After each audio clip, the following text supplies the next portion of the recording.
মা ছেলের কাছে যাচ্ছে, ওষুধ ফুরিয়ে গিয়েছে। ছেলের কাছে গিয়ে বলল, সানি বেটা দেখ ওষুধ শেষ হয়ে গিয়েছে, ওষুধটা এনে দে না বাবা। আর তখন ছেলে বলল, মা বাহিরে অনেক শীত, আমি পারবো না, তুমি ভাইয়াকে গিয়ে বলো। এভাবে কথা বলল। আর তখন মা ছেলের কথা শুনে মনটা খারাপ করলো। আর তখন মা আরেক ছেলের কাছে যাচ্ছে। আর তখন মা আরেক ছেলের কাছে গিয়ে তখন বলল, আলী বেটা আমার ওষুধটা শেষ হয়ে গিয়েছে, শরীরটা বেশি ভালো না, চালু করে ওষুধ নিয়ে দে না বাবা। এভাবে কথা বলছে মা। আর মার কথা শুনে তখন ছেলে তাকালো, বলল, মা অফিসের কাজ করছি, জরুরি, এখন পারবো না, কালকা অফিস থেকে আসার সময় তোমার ওষুধ নিয়ে আসবো, যাও মা যাও। এভাবে কথা বলল।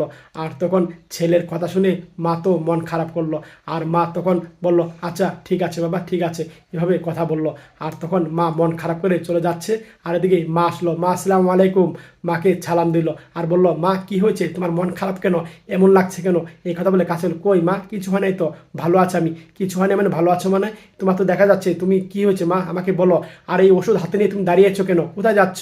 এভাবে মেয়েটা জিজ্ঞাসা করলো। আর তখন মা বলল, মা দেখ ওষুধ ফুরিয়ে গেছে, শরীরটা তার জন্য ভালো নাই, তোর ভাইয়াকে বললাম কেউ যাচ্ছে না। আর তখন মেয়ে এই কথা শুনে তখন অবাক হয়ে গেল। আর বলল, কি বলছো মা, ভাইয়ারা যাচ্ছে না তাতে কি হয়েছে, আমি তো আছি নাকি, দাও আমি তোমাকে এখনো সুতা এনে দিয়েছি।